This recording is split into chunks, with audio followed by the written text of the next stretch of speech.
Hello and welcome to the Kentucky Today podcast. I'm Lawrence Smith, the editor of Kentucky Today.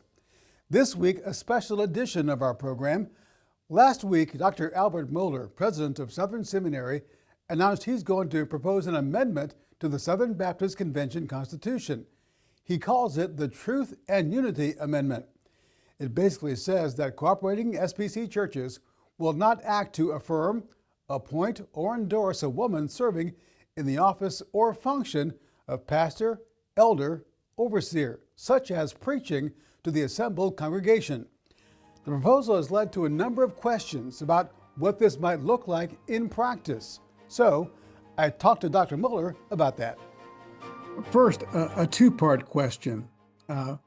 Why this amendment and why now?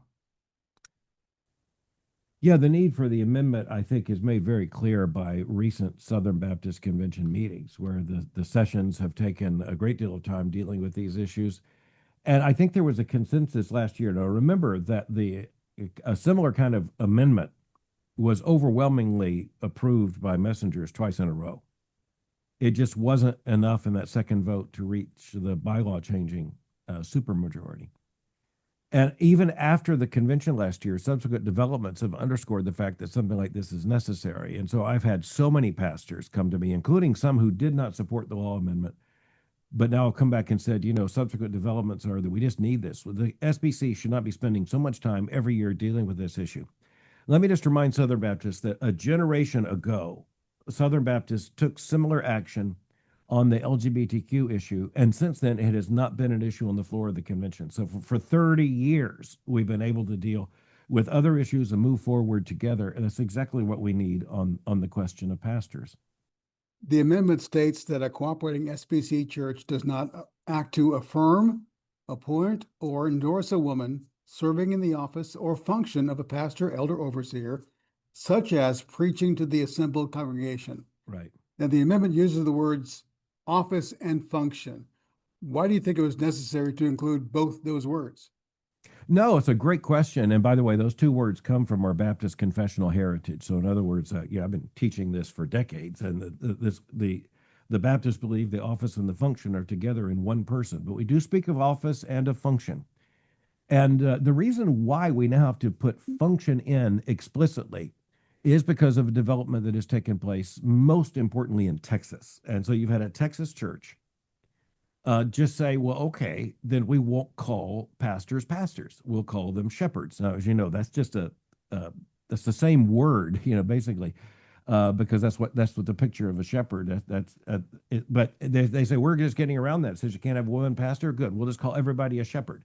And so we have women shepherds and male shepherds. Well, that just fails at the issue of function. In other words, you change the name in order to just ignore the function. And this is why the SBTC, the Southern Baptist Convention of Texas, SBCT, is also adopting or having presented to it this very language. So the very language about such as a woman preaching to the assembled congregation, that is the very language that the Texas Convention now sees absolutely necessary because of a development in a church there. And by the way, I'm very thankful for this Texas response. I think this is very healthy, and it's a reminder to the SBC. This is an issue for the SBC as well. That's where I wanted to go next. The language such as preaching to the assembled congregation. Right. Why was that inserted? Why is that important? Well, it is because that's exactly what's germane in the situation in Texas. It is that they have women who are preaching. They just changed the word of pastor to shepherd. And so it is the function that is the issue. If a woman is preaching to the assembled congregation, we believe that that's biblically wrong. And I think, by the way, not only the vast majority of Southern Baptists are agreed on that, I think it's a vast, vast, vast majority of Southern Baptists. This just makes the issue clear. It's also for the twin goals of efficiency and faithfulness. Ultimately, the big issue is faithfulness. But efficiency is also important. The SBC has spent so much time over the last several years on this issue. Let me just point out, we have not spent similar time on issues related to the LGBTQ question because we had a constitutional measure a generation ago that solved the problem. That's what we need in this case as well. We've gotten a number of questions regarding the function part of Yeah. this. For Mhm. example, some are concerned the language could be used or could be applied to female children's minister or youth minister. How do you respond to that? Well, number one, let me just point out that this language was worked out carefully. So in other words, this isn't accidental language. I think you know me. I pay a lot of attention to words. There's precedent here for the use of the words just as they are. When it says, such as a woman serving in the office or function of a pastor, or preaching to the assembled congregation, the such as before that last phrase, that means that the SBC will have said that one thing, that one thing that such as is a matter of denominational consensus. Now, that means that there are other things that are not a matter of denominational consensus. So let me just point out that take this amendment, proposed amendment, off the table. Let's just deal with the SBC as it stands today. And with our Baptist Faith and Message, the office of pastor is limited to men as qualified by Scripture. Let's just assume that's all we have. You could have a challenge to a woman serving as a children's minister or anything just on the basis of that. This doesn't enlarge that. And I'll just tell you, I don't think Southern Baptists are intending to spend any time debating a lot of these issues. That is not what has reached the floor of the SBC. That hasn't been an ongoing issue of debate. There are people who would come up with all kinds of issues, but there is no momentum for any of those issues in the SBC. What about, for example, we've gotten this question, what about a woman worship leader? It says, such as preaching to the assembled congregation. That would be the issue definitively identified in consensus in the SBC. Another question that's been raised, what about a church that is elder-led, all Yeah. male, Mhm. but the children's minister, for example, has the title children's pastor, or the youth minister, the youth pastor? Could you speak to that? Well, and you mean a woman in one of those roles? Yes, a woman in one of those Okay. roles. Yeah. Yeah. Well, look, I think the SBC has been as clear as possible in saying that is not an advisable use of the word pastor. And so take my proposed amendment language off the table. The fact is that given just the Baptist Faith and Message, it's the same thing. Someone could bring a charge against that church in terms of seating of those messengers right now. And the Baptist Faith and Message, I think, is very clear about this. So, I think it would be an advisement to churches that the word pastor should be assigned to men as qualified by Scripture. This doesn't give the SBC authority it doesn't now have. It possesses that authority right now. So this amendment would not change that at all. The SBC has the authority, if the consensus of messengers is not to seat messengers from a church on the basis of any kind of confessional issue, the convention has that authority right now. It has that power right now. This just focuses this for the sake of efficiency of the SBC. And I think it's really clear that the main issue here, let me put it another way.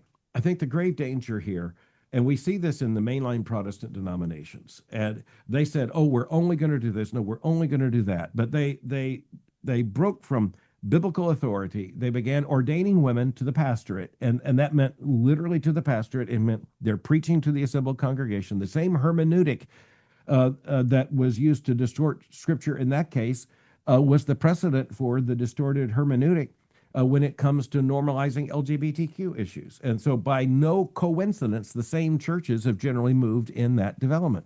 This is intended to make certain that Southern Baptists just don't move in that direction, and frankly, don't have to consider these issues in a divisive, expensive, emotionally laden way every year. The SBC will just handle these things naturally, the same way as other issues. You mentioned actions taken in the past by the SBC messengers to remove churches with female pastors. What about those who Right. look at that and say, well, why do we need this at all? Is that what we want to do every year with a list of those churches? Is that how we want to spend our time? And by the way, that would point out in any responsible polity, in any responsible organization, that you need to take definitive action for the sake of efficiency and faithfulness so that you don't have to keep coming back to this. And we've imposed an awful lot of responsibility on a credentials committee. And by the way, that's not a full-time paid committee. That's a committee of Southern Baptists. And we have put on them an unbearable load on these questions. We need to help them out a great deal. I think that that's what this constitutional amendment would do. We're tracking together on this because that's my next question. The Credentials Committee has a thankless job. Do you think passing this will make that job easier or harder? I think the entire efficiency argument is to make it easier, such that this would make very clear that if there is a church in violation of this constitutional provision, then that would just settle the issue. And we put far too much on the Credentials Committee, and we made it worse. Or at least I could say we increased their responsibility and their workload in recent years by having them take on even more responsibility. They need help, and I think the SBC needs help, and the SBC doesn't need to act like we're not settled on this issue. I think we are really settled on this issue. Are you concerned that no matter which way this vote goes, that there are a number of churches that will leave the SBC? I've heard this for years. The SBC has been threatened one way or another this way, and there have been churches that have left. But I mean, frankly, with the conservative resurgence, there were a lot of churches that left, and I think we can look at each other now and say, that was necessary for the SBC's health, and your church has the right to go in whatever direction it wants. I think it's exaggerated to speak either way about this kind of measure, because if it's a convictional issue, then Southern Baptists had better answer with full conviction, and I think future generations will appreciate Southern Baptists for taking a clear convictional stand now. But I want to be really clear, the SBC has the power and its mechanism and the responsibility and stewardship to deal with these issues with or without a constitutional statement. We have a confessional statement that's very clear, but we've learned, and like I mentioned, the church in Texas that just changed the name from pastor to shepherd said, okay, take that. Well, we have new issues we didn't even know a year ago we were going to face. I just don't think Southern Baptists are healthy if we just say, well, let's find out what happens next year. Let's come back and debate these things again next year. I can just tell you that's not a sign of health. As you know, and we'll end on this, there are thousands of women serving faithfully in churches. They're not pastors, don't want to be, but they may be concerned that this debate communicates that they're not valued. Would you speak to them? Yeah.